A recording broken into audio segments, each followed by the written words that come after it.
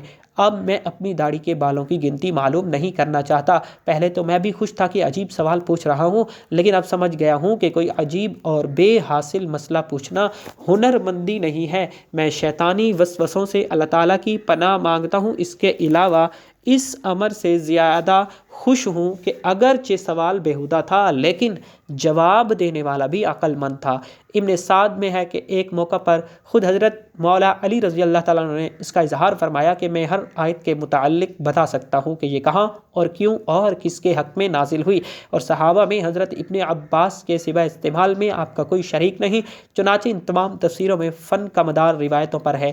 مثلا ابن جزیر طبری، ابن ابی حاتم اور ابن کثیر وغیرہ میں بکثرت آپ کی روایت سے آیات کی تفسیریں مقبول ہیں۔ ابن سعد میں ہے کہ آپ نے حضور صلی اللہ علیہ وآلہ وسلم کی وفات کے 6 مہینے تک جو گوشہ نشینی اختیار کی اس میں آپ نے قرآن مجید کی تمام صورتوں کو نزول کی ترتیب سے مرتب کیا تھا۔ ابن ندیم نے کتاب الفہرست میں صورتوں کی ترتیب کو نقل کیا ہے۔ جناب حضرت علی المرتضیٰ رضی اللہ تعالی عنہ نے بچپن سے لے کر وفات نبی صلی اللہ علیہ وآلہ وسلم تک 30 سال حضور کی خدمت اور رفاقت میں بسر کیے، اس لیے آپ اسلام کے احکام و فرائض اور ارشادات نبی کے بہت بڑے عالم تھے۔ پھر تمام صحابہ میں وفات نبی کے بعد سب سے زیادہ آپ نے عمر پائی۔ حضرت صلی اللہ علیہ وسلم کے بعد تقریباً 30 برس تک ارشادات و فادات کی مسند پر جلوہ گر مشکل سے مشکل اور پیچیدہ سے پیچیدہ مسائل طے تک آپ کی نقطہ نظر آسانی سے پہنچ جاتی تھی۔